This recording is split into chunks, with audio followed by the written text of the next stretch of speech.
There's a man in the Bible whose entire life is summed up in just 2 verses, and yet, his one prayer is so powerful that it's still being prayed by people all over the world today. He was born into pain, literally named after it, but he refused to let his name define his future. Stay with me, because by the end of this video, you're going to know exactly how to pray this same prayer over your own life. Welcome back. And if this is your first time here, welcome. This is episode 1 of a brand new series we're calling Untold Stories of the Bible. Every episode, we're going to dig into a person in Scripture that you've probably heard mentioned, but never really understood. No fluff, no filler, just Scripture, context, and truth you can actually use in your life. This is the very first episode, and we've got many more of these stories lined up. So if you don't want to miss a single one, make sure you hit that subscribe button and turn on notifications. Trust me, you'll want to see where this series goes. Let's get into today's story. Who was Jabez? Our story today comes from a book most people skip over completely. 1 Chronicles. Chapters 1 through 9 are basically just genealogies. Long lists of names. So-and-so was the father of so-and-so. It's easy to zone out, but right in the middle of this list, in chapter 4 verses 9 and 10, the writer stops everything to tell us about one specific man. That's how you know he matters. Out of hundreds of names, God made sure this one got a story. Here's verse 9. Jabez was more honorable than his brothers. His mother named him Jabez, saying, I bore him in pain. 1 Chronicles 4:9, NKJV. Right there in verse 9, we already have 2 important pieces of information. First, Jabez was more honorable than his brothers.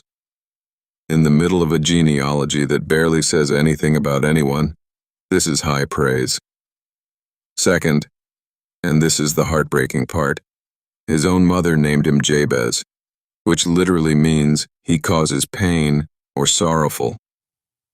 Every single time someone called his name, they were reminding him of the pain surrounding his birth. Imagine growing up with a name that means pain. Every roll call, every introduction, every time his name was spoken, it was a reminder of sorrow. The weight of a name. In the ancient world, names weren't just labels, they were prophetic. They often shaped how people saw themselves and how others treated them. So Jabez wasn't just carrying a name. He was carrying an identity that said, you are trouble, you are sorrow, pain follows you. How many of us know what that feels like? Maybe it wasn't a name. Maybe it was something someone said about you growing up. Maybe a parent, a teacher, an ex.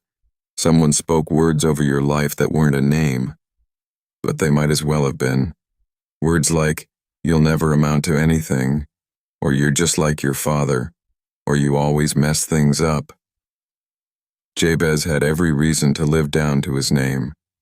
He had every excuse to become exactly what his name predicted, but he didn't. And that's what makes this story so powerful, because verse 10 shows us the moment everything changed.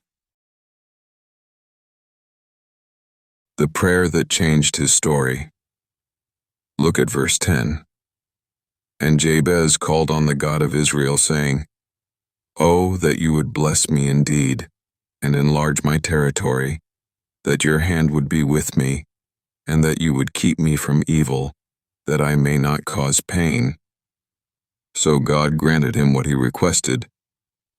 1 Chronicles 4:10, NKJV.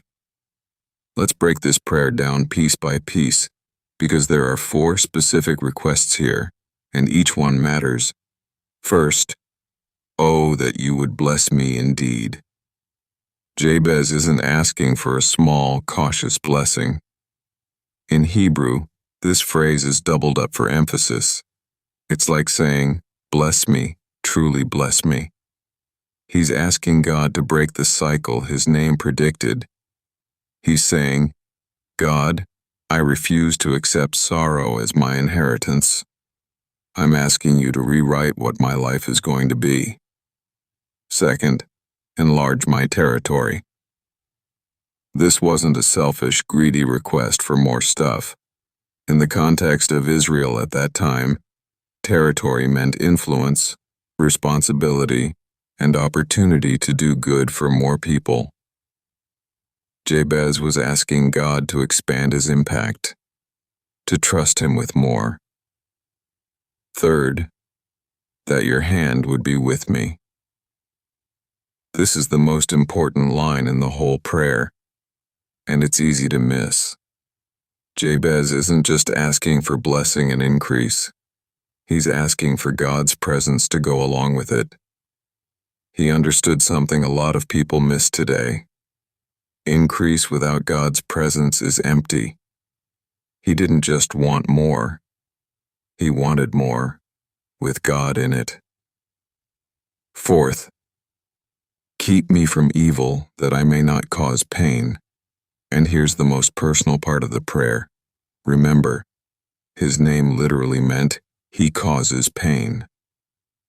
So this last line is Jabez looking at his own name and saying, God, don't let me become what my name says. Don't let me be a source of pain to the people around me, my family, my community. He was actively praying against the identity that was placed on him at birth. The response, so God granted him what he requested. And then come 6 of the most powerful words in the whole Old Testament. So God granted him what he requested. That's it.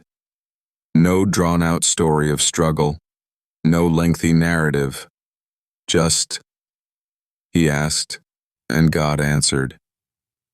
In a book filled with genealogies and silence, this one man's prayer gets a direct recorded response from God. Why?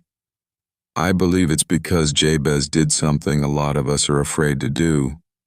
He refused to let his past define his future, and he brought that struggle honestly to God instead of just accepting it. He didn't pretend the pain wasn't there. He didn't ignore his name. He took it directly to God and asked for something different.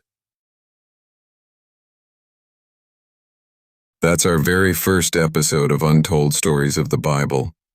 We've got a lot more coming. Stories of people you've heard of but never really understood. And I promise you, some of them are going to surprise you. So make sure you're subscribed, hit that notification bell, and drop a comment below telling me, what's one label from your past you're asking God to rewrite? I'll see you in the next one.